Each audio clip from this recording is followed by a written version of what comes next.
Fala pessoal, tudo bem? Eu sou o professor Jorge Júnior. Hoje nós vamos trabalhar com biologia. O tema de hoje é pirâmides ecológicas, tudo bem? É um assunto bem tranquilo, bem fácil. Pré-requisito, você precisa ter estudado antes sobre ecologia, na parte de cadeia alimentar, teia alimentar, onde a gente ali define os níveis tróficos, quem são os produtores, os decompositores, os consumidores ao longo da cadeia.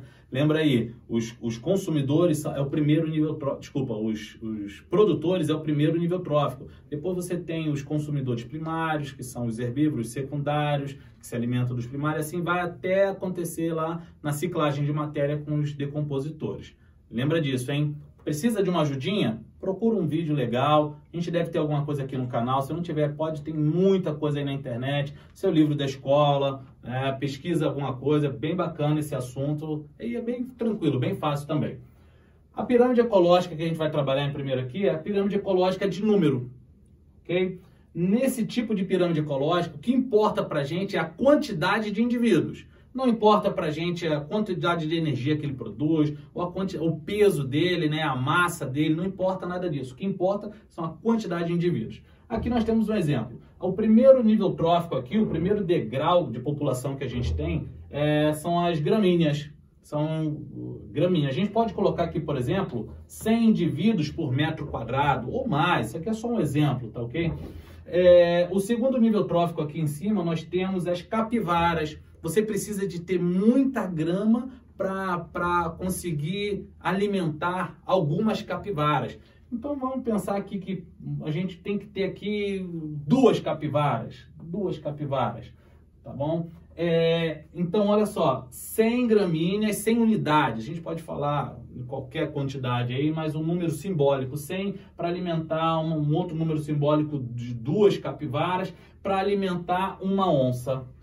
Ok? Então você percebe aqui, ó, a base da cadeia de número, ela é muito grande. Você depois tem um outro nível trófico que ela não é tão grande assim e depois um outro nível trófico bem pequenininho. Lembrando que esses números aqui são só simbólicos, ok? Essa pirâmide ecológica, ela pode ser invertida, essa de número. Lembrando, o que importa é o indivíduo. Então aqui, um outro exemplo aqui.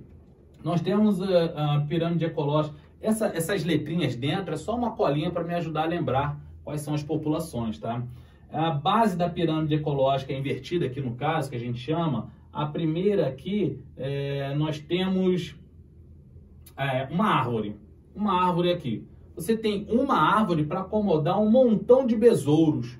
Uma árvore pode servir de moradia ali para um monte de besouro. Pode acomodar, sustentar um monte de besouro.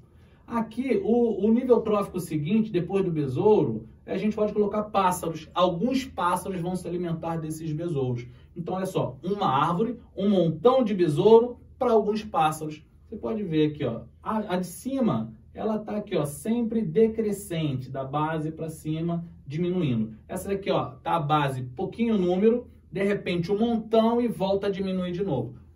Essa daqui já é considerada uma pirâmide ecológica invertida. Tudo bem? Pirâmide ecológica de número. A outra aqui, ó, de biomassa. Biomassa, a unidade de medida de biomassa são, a gente pode falar aí que são quilogramas por metro quadrado. Muitos autores utilizam isso daí.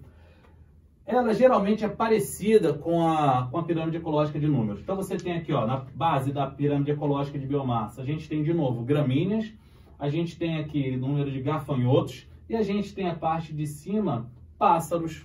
Tá? Um montão de grama, alguns gafanhotos, uma menor quantidade ainda de pássaros. Só tem que aqui a gente está levando em consideração a quantidade de quilogramas. Eu preciso de um peso muito grande, peso entre aspas, tá? Um peso muito grande de gramíneas para sustentar um peso menor de gafanhotos e um peso menor ainda de pássaros. Ela é muito parecida, tem que tomar cuidado para não confundir. Na inversão da pirâmide ecológica aqui, eu tenho ela é possível em alguns casos.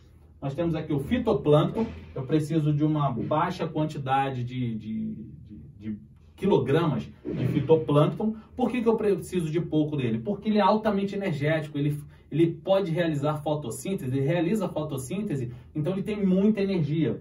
Então eu tenho aqui uma quantidade de fitoplâncton, mas eu tenho uma quantidade maior ainda em biomassa de zooplâncton.